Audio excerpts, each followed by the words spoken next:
Bien sûr, d'ailleurs, c'est pour ça que je me suis intéressée au dossier, parce que j'ai eu pas mal d'appels téléphoniques sur ce sujet, notamment sur le problème des allergies. Alors en fait, on se rend compte que les insectes sont dans les tuyaux de Bruxelles depuis un moment, hein, c'est pas nouveau. Ah oui, depuis quand à peu près? Il faut savoir qu'il y a eu un vote en 2015 sur ce sujet où en fait il y a eu une extension de la liste des produits alimentaires. Évidemment, nous à l'époque, notre groupe avait voté contre, mais nous étions minoritaires et cette ouverture des listes des aliments qui pouvaient intégrer cette nouvelle liste des aliments où on intégrait donc les insectes a été validée en 2015. C'est intéressant de savoir qu'en 2015, il y a eu des études qui ont été faites par l'autorité européenne de sécurité des aliments. Des aliments disaient bien qu'à l'époque, il manquait d'études pour accepter d'ouvrir les insectes à cette nouvelle liste d'aliments. Donc ça, c'était en 2015. Donc il manquait d'études. Et plus loin, une autre étude de la même autorité indiquait qu'il ne fallait pas que le bétail puisse être alimenté d'insectes. Donc en 2015, c'était quand même assez frileux. Il y avait quand même eu ce vote. Et puis là, il y a une accélération. En fait, on est dans l'accélération d'une idéologie où, comme on le voit avec la volonté de transition énergétique, on l'a vu avec le tout électrique, et puis maintenant, on a la transition alimentaire.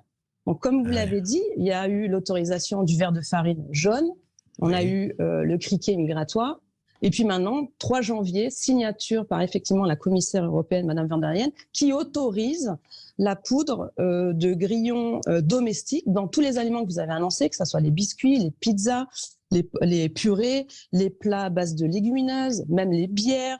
Les boissons, les bières, c'est ça. Les boissons, mais tout ce qui empêche. Les confiseries, les fruits à la coque, etc. Les chocolats. Les chocolats.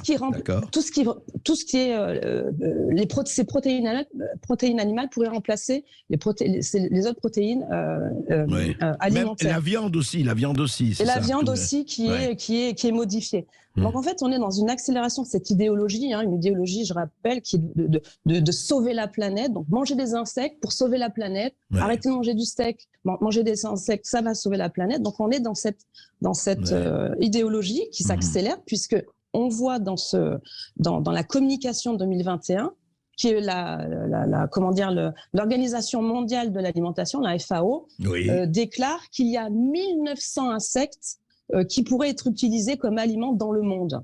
1900. Donc, là, 1900. Donc accrochez-vous bien, bientôt on va tous passer, on n'aura plus rien de naturel et de végétal.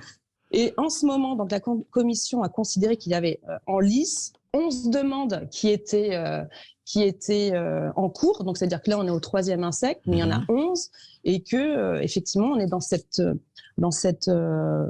accélération d'autoriser, parce que c'est une autorisation qu'ils ont donnée à une société. Alors pour le coup, on veut sauver la planète, il faut manger des insectes, mais on autorise une société basée au Vietnam pour alimenter toute l'Europe de criquets. D'accord. Donc, il y a une société aujourd'hui, il n'y en a pas plusieurs. Non, parce qu'en fait, là, dans ce règlement d'exécution que la Commission a signé le 3 janvier, c'est une autorisation qui est dédiée à une seule société, qui a donc l'autorisation exclusive de vendre de la poudre de grillons domestiques. Donc, c'est des grillons en plus qu'on affame pendant un jour. Après, on les broie et après, ça fait de la poudre et ça pourra intégrer tous les aliments dont on a parlé, du biscuit au chocolat à la pizza. Et c'est une autorisation qui va durer 5 ans. Donc là, on est à ce stade de l'autorisation. Moi, ce qui me pose problème, je fais aussi partie de la commission IMCO, c'est marché intérieur et c'est protection du consommateur. Il y a 3 articles qui, en fait, disent l'inverse et le contraire, et remettent en question même la question de l'étiquetage pour les allergènes. On en a parlé aussi. Alors, c'est-à-dire, parce que c'est important de savoir, est-ce qu'on saura, nous, s'il y a des insectes ou pas, et comment la composition de la viande, des pizzas, etc. Exactement, on veut savoir ce qu'on mange, surtout nous, bons Français, on aime les bons aliments, et on veut pas... je pense qu'aujourd'hui, ceux qui ont essayé de vendre des insectes n'ont pas trouvé aujourd'hui les consommateurs, puisqu'on le bien, beaucoup ont fait faillite. Donc, on essaye maintenant de nous refourguer ces insectes par voie de poudre où ça passerait plus facilement auprès des consommateurs. Et donc, il y a 3 articles dans ce règlement qui sont contradictoires. D'un côté, vous avez l'autorité européenne qui dit qu'effectivement, il y a peut-être des problèmes d'allergie et elle demande de continuer à faire des études. Donc, on autorise d'un côté, l'autorité et on dit qu'on n'a pas fini les études, qu'on n'a pas vraiment toutes les études. Voilà, c'est l'article 8 dit qu'il faut encore plus d'études.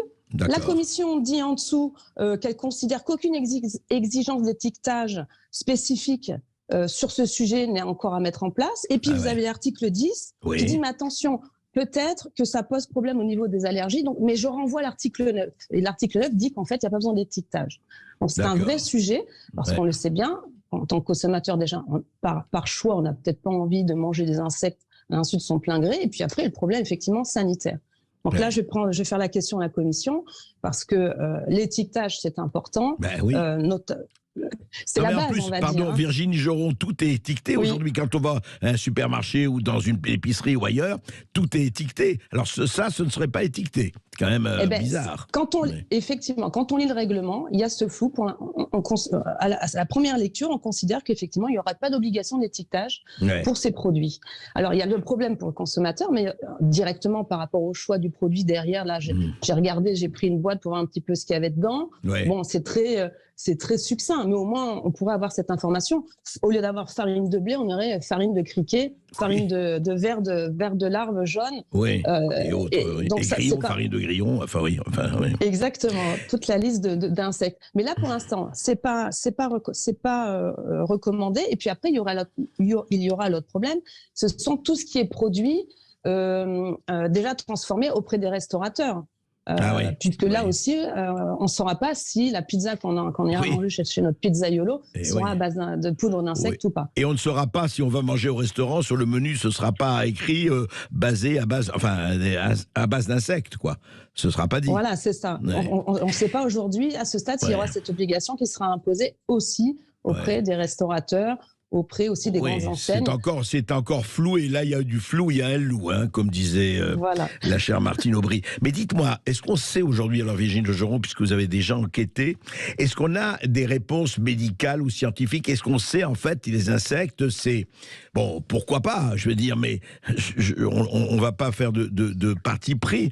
Mais en fait, est-ce qu'on sait comment dirais-je, l'utilité ou les inconvénients des grillons, des larves et autres pour la consommation humaine, quoi. Comme je l'ai dit, en 2015, il manquait d'études. Donc en 5 ans, ils ont obtenu certaines réponses puisqu'ils ont autorisé l'intégration de ces insectes dans la liste des aliments. Mais là, dans le règlement, ils disent qu'il faut plus d'études concernant la toxicité ou pas en termes d'allergie. Là, quand je lis un petit peu la réaction des médecins, moi j'ai lu le dernier article de Dr Delpine qui signale la toxicité de la chitine des insectes qui alimentent dans nos organismes en cancer, parasites, champignons. Oui, il dit que la chitosane perturberait l'absorption des vitamines liposolubles, etc. Oui, dans les minéraux comme le zinc, etc. Donc là, il y a plusieurs, effectivement, avis différents de différents docteurs. Donc effectivement, c'est pour cette raison que moi, on m'a appelé ici. Donc c'est pour cela que je vais demander effectivement encore à la commission d'approfondir, puisqu'ils le disent eux-mêmes, qu'il faut faire des études complémentaires. Mais ça n'empêche pas, malheureusement, l'autorisation qu'elle vient de donner à cette société.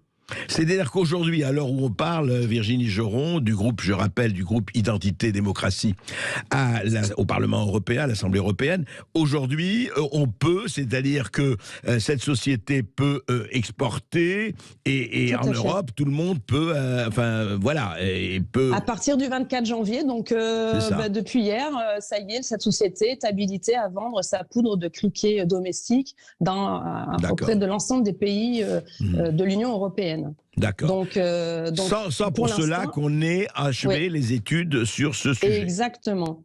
Mais ce qui est ironique dans cette communication de l'Union, de la Commission, c'est qu'elle dit à un moment donné, c'est que de toute façon, ne vous inquiétez pas, l'Union européenne est résolument attachée à la transparence. Donc, je vais leur reprendre cette phrase de leur communiqué pour obtenir les réponses à ces questions. Comme on sait bien, la transparence, c'est un vain mot qu'ils mettent en avant de la vitrine, mais que derrière la vitrine, ils n'appliquent pas forcément. On a plusieurs cas, comme vous le savez, avec les contrats Pfizer et avec le Qatargate. Voilà, on sait ce qui s'est passé à la transparence du point de vue des SMS et des contrats.